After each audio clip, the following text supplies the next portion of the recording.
আমাৰ মাজত মাননীয় ৰঞ্জিত কুমাৰ ডালটেঙৰ আহি পাইছে। আমি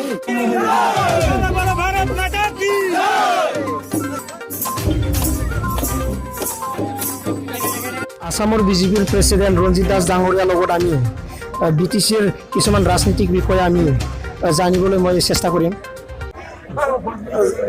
যোৱাকালি কৈছে ছাৰ হাগ্ৰামৰ মহিলাৰ BPFে অক্সিজেন দি আছে বুলি কৈছে, ইয়াৰ বিষয়ে কি কৈছে? এবাৰ গম পাব 15 ডিচেম্বৰ পিছত যিটো ৰিজাল্ট ওলাব, BPFে অক্সিজেন দি আছে না BPFে অক্সিজেন লৈ আছে, এই কথাষাৰ তেওঁলোকে এইবাৰ ফলাফলত গম পাব। BTC কিমানমান দখল কৰিব বিজেপিয়ে? আমাৰ ডবল ডিজিট বিজেপিৰ নেতৃত্বত BTC চৰকাৰ হ'ব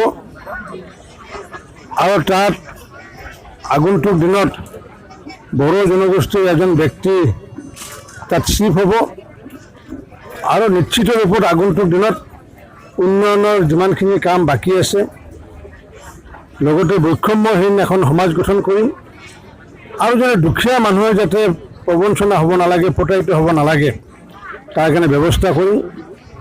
প্ৰতি ঘৰ মানুহৰ ঘৰত জব কাৰ্ড নিজে ৰখাৰ ব্যৱস্থা কৰিম।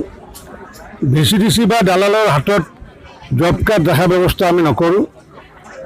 আৰু যদি কোনোবা তেনেকুৱাকৈ জব কাৰ্ড, দুখীয়া মানুহ জব কাৰ্ড আনি পেলাই বেংক একাউণ্ট খুলি পেলাই যদি টকা লোৱা যদি আমি প্ৰমাণ পাওঁ, আগন্তুক দিনত সেই যিসকলে MG এনৰেগাৰ একাউণ্টৰ বিজনেছ কৰি আছে সেইসকলক জেললৈ নিক্ষেপ কৰা হ'ব। দাদা, সিদিনাখন BTRৰ নিৰ্বাচনী সভা এখনত হিমন্ত বিশ্ব শৰ্মা ডাঙৰীয়াই কৈছে যে এতিয়া নাঙলৰ দিন উকলি ট্ৰেক্টৰ আহিছে, গতিকে আগন্তুক বিধানসভা নিৰ্বাচনত UPPLৰ সৈতে মিত্ৰতা হোৱাৰ এক ইংগিত প্ৰদান কৰিছে। নহয়, সেইটো কথা কোৱা নাই, কাৰণ কিয় তাত ট্ৰেক্টৰৰ কথাটো তেওঁ নিজে নাজানে, UPPLৰ কি চিম্বল সেইটো নাজানে হিমন্ত বিশ্ব শৰ্মা ডাঙৰীয়া। তাতে ট্ৰেক্টৰ এতিয়া আমি জানো, কাৰণ কিয় BTADৰ পাল্চ আমিহে পাওঁ। BTADৰ পাল্চ আজি অসমৰ আমাৰ চৰকাৰৰে হওক বা আমাৰ দলৰে হওক, মোৰ বাহিৰেতো BTADৰ পাল্চ সম্পৰ্কে জনা মানুহ নাই। গতিকে তেওঁ সেইটো বিষয়টো নাজানে। তেওঁ কৈছে যে নাঙল আৰু পদুম ফুলৰ ৰেফাৰেঞ্চ দিছে, তাৰমানে এইটো নহয় যে ট্ৰেক্টৰৰ কথা কৈছে। তেওঁ কৈছে যে নাঙলৰ দিন উকলিল, তাৰমানে তেওঁ এইটো কথা কোৱা নাই যে ট্ৰেক্টৰৰ দিন আহি আছে, এইটো কথা কোৱা নাই। কাৰণ কিয় ক'ব, কাৰণ আহি আছেতো পদুম ফুল। যিহেতু আমাৰ নেতৃত্বত চৰকাৰ হ'ব বা আমি যিহেতু 26টাৰ ভিতৰত আমি এটাৰো সমৰ্থন দিছোঁ, গতিকে 27টা হ'ল। গতিকে 27টাৰ ভিতৰত যদি আমি যদি 25টা পাওঁ, আমাৰে অকলে চৰকাৰ। গতিকে সেইকাৰণে তেখেতে মানে নাঙলৰ এতিয়া প্ৰয়োজন নাই, পদুমৰ প্ৰয়োজন, সেই কথাষাৰে কৈছে। 21 নং হালবাৰী সমষ্টিত বিজেপি কেণ্ডিডেট দিয়া নাই, ইয়াৰ বিষয়ে কি ক'ব? কোনটো ছাপোৰ্ট কৰিব? আচ্ছা, আজি যদি এই মিটিংখন যদি আজি এই সময়ত হ'লহেঁতেন, নিশ্চিতভাৱে দিলোহেঁতেন।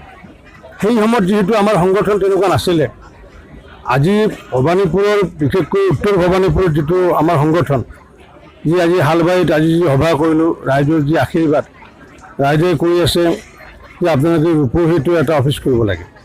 গতিকে এনেকুৱা সমৰ্থনৰ কথা যদি আগতে গম পালোহেঁতেন, তেতিয়াহ'লে আমি হালবাৰীত দিলোহেঁতেন। গতিকে এতিয়া যিসকলে নিৰ্বাচনত অংশগ্ৰহণ কৰিছে, ৰাইজে যাকে পচন্দ কৰে তেওঁলোকে ব্যৱস্থা কৰিব। কিন্তু আমাৰ পাৰ্টি যিটো নাই, গতিকে এই সম্পৰ্কত আমি একো নকওঁ। কিন্তু আগন্তুক দিনত নিৰ্বাচনৰ প্ৰাক মুহূৰ্তত আমি দলৰ স্থিতি এটা আমি জনাম।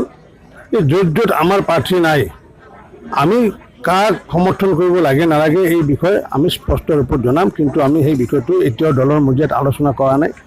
দলৰ মজিয়াত আলোচনা কৰাৰ পিছত এই বিষয়ে আমি সিদ্ধান্ত ল'ম।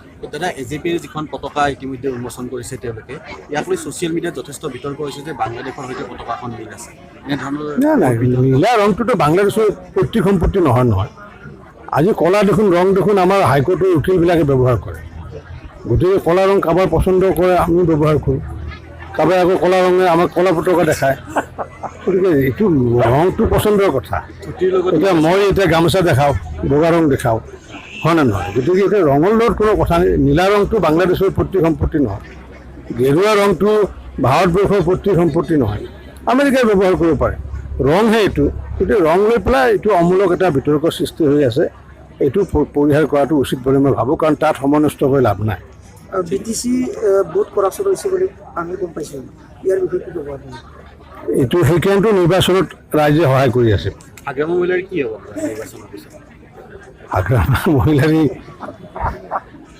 মইতো তেখেতক কৈছোঁ যে আপুনি জিকি আহিলেতো আপুনি MCLA হৈ থাকক, জিকি যদি নাহে তেতিয়া অন্য প্ৰকাৰে সমাজসেৱা কৰাটো ভাল, কাৰণ সমাজৰ লগতো থাকিব লাগিব।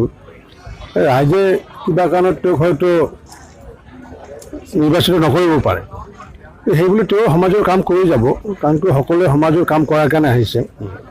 সন্যাসী হোৱাৰ প্ৰয়োজন নাই, দেশৰ কাম কৰি থাকক, দলৰ কাম কৰি থাকক, ৰাইজৰ কাম কৰি থাকক।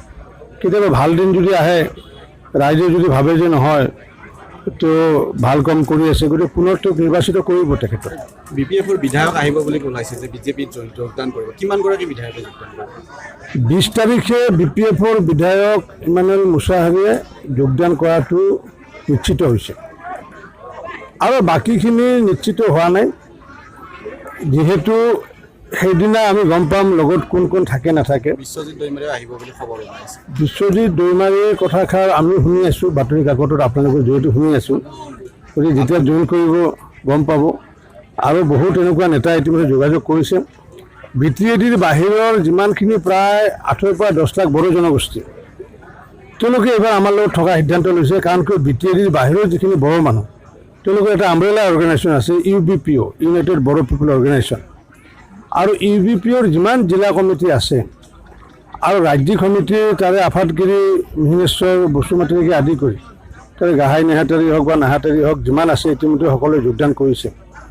আৰু আগন্তুক দিনত তেওঁলোকে ভাৰতীয় জনতাৰ সপক্ষে 8ৰ পৰা 10 লাখ বড়ো জনগোষ্ঠীৰ মানুহক যোগদান কৰাৰ সিদ্ধান্ত গ্ৰহণ কৰিছে। আমি নথৈ আচৰিত হৈছোঁ, কাৰণ কিয় এতিয়া আমাৰ দেখিছোঁ যে কাৰ্বি আংলং অট'নমাছ কাউন্সিল আমাৰ BJP, অৰ্থাৎ কাৰ্বি পপুল আমাৰ লগত আছে, কাৰ্বি জনসাধাৰণ। Dima Hasao autonomous council BJP, অৰ্থাৎ ডিমাচা মানুহ আমাৰ লগত আছে। তিৱা অট'নমাছ কাউন্সিল BJP, অৰ্থাৎ তিৱা সম্প্ৰদায়ৰ মানুহ আমাৰ লগত আছে। দেউৰী অট'নমাছ কাউন্সিল BJP, গতিকে দেউৰী সমাজ আমাৰ লগত আছে। সোণোৱাল কাছাৰী অট'নমাছ কাউন্সিল BJP, গতিকে সেই জনগোষ্ঠী আমাৰ লগত আছে। ঠেঙাল কছাৰী অট'নমাছ কাউন্সিল BJP, সেইখিনি আমাৰ লগত আছে। আৰু যিহেতু BTR বা BTCত যিহেতু আমি যিহেতু চৰকাৰ থাকিব, গতিকে অসমৰে হওক বা BTCৰ বাহিৰৰ বা ভিতৰে হওক, সমগ্ৰ ভাৰতীয় জনতা পাৰ্টীক বড়ো জনগোষ্ঠী